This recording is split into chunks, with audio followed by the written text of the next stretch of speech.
На территорию военной части заезжает автоколонна с гуманитарным грузом. Здесь проходит боевое слаживание именной батальон «Батыр». В фурах саперные лопаты, дизельные генераторы и многое другое. Все, что понадобится нашим бойцам в зоне специальной военной операции. Стоимость оборудования 50 миллионов рублей. Помощь татарстанским бойцам доставлена по поручению Рустама Минниханова. От имени Раисы Республики и правительства слова поддержки нашим контрактникам выразил помощник премьера Владимир Майстренко. Раиса Республики Татарстан Минниханов и правительство Республики Татарстан старается оказывать возможную посильную помощь. Я могу сказать, огромные суммы выделяются на это дело и, соответственно, закупается техника, снаряжение, материальные средства, необходимые воину для выполнения боевых задач. Хотел бы передать слова пожелания от главы республики, от председателя правительства республики, от жителей Республики Татарстан.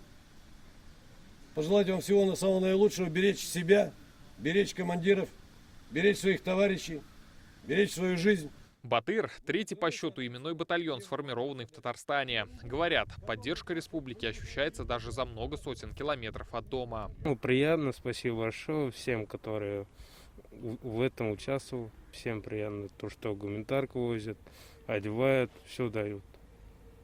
Кормят здесь хорошо. За плечами многих опыт участия в боевых действиях. Но есть и те, кто отправится на службу впервые. Среди них казанец с позывным «Гарри Поттер». Контракт подписал месяц назад. Привлекли специальные льготы и выплаты, а также гарантировано сохранение рабочего места. То есть я не уволился, а приостановил трудовой договор. И вот я уже здесь. Да, после окончания спецоперации я возвращаюсь на свою работу. То есть проблем с этим никаких нету. «Батыр» сформирован в основном из татарстанцев, но сюда попали и жители других регионов, подписавшие контракт в нашей республике. Кроме единовременной выплаты до 1 700 000 рублей, каждый доброволец получает всю нужную амуницию и снаряжение. Да, действительно, это выплаты, потому что все равно каждый будет искать выгоду. И материальные имущество и экипировка выдается. То есть самому ничего не надо закупать. Условия, да, получше, выплаты побольше. Да и друзья поехали, все, кто у меня татары, друзья тоже. Вот мы с ними решили поехать вместе. Ну и обеспечение тут получше будет намного. Так скажем, даже гуманитарная помощь, бронежилеты, каски хорошие, все выдают. Ну и коллектив такой хороший.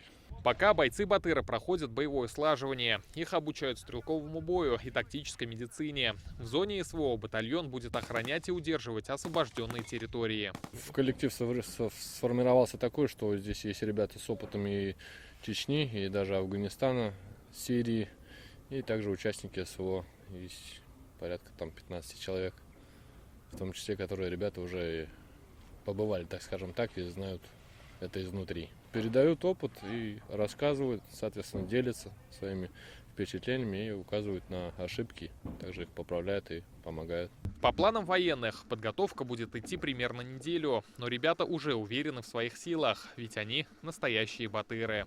Рамиль Галиуллин, Адель Мендубаев, ТНВ, Самарская область.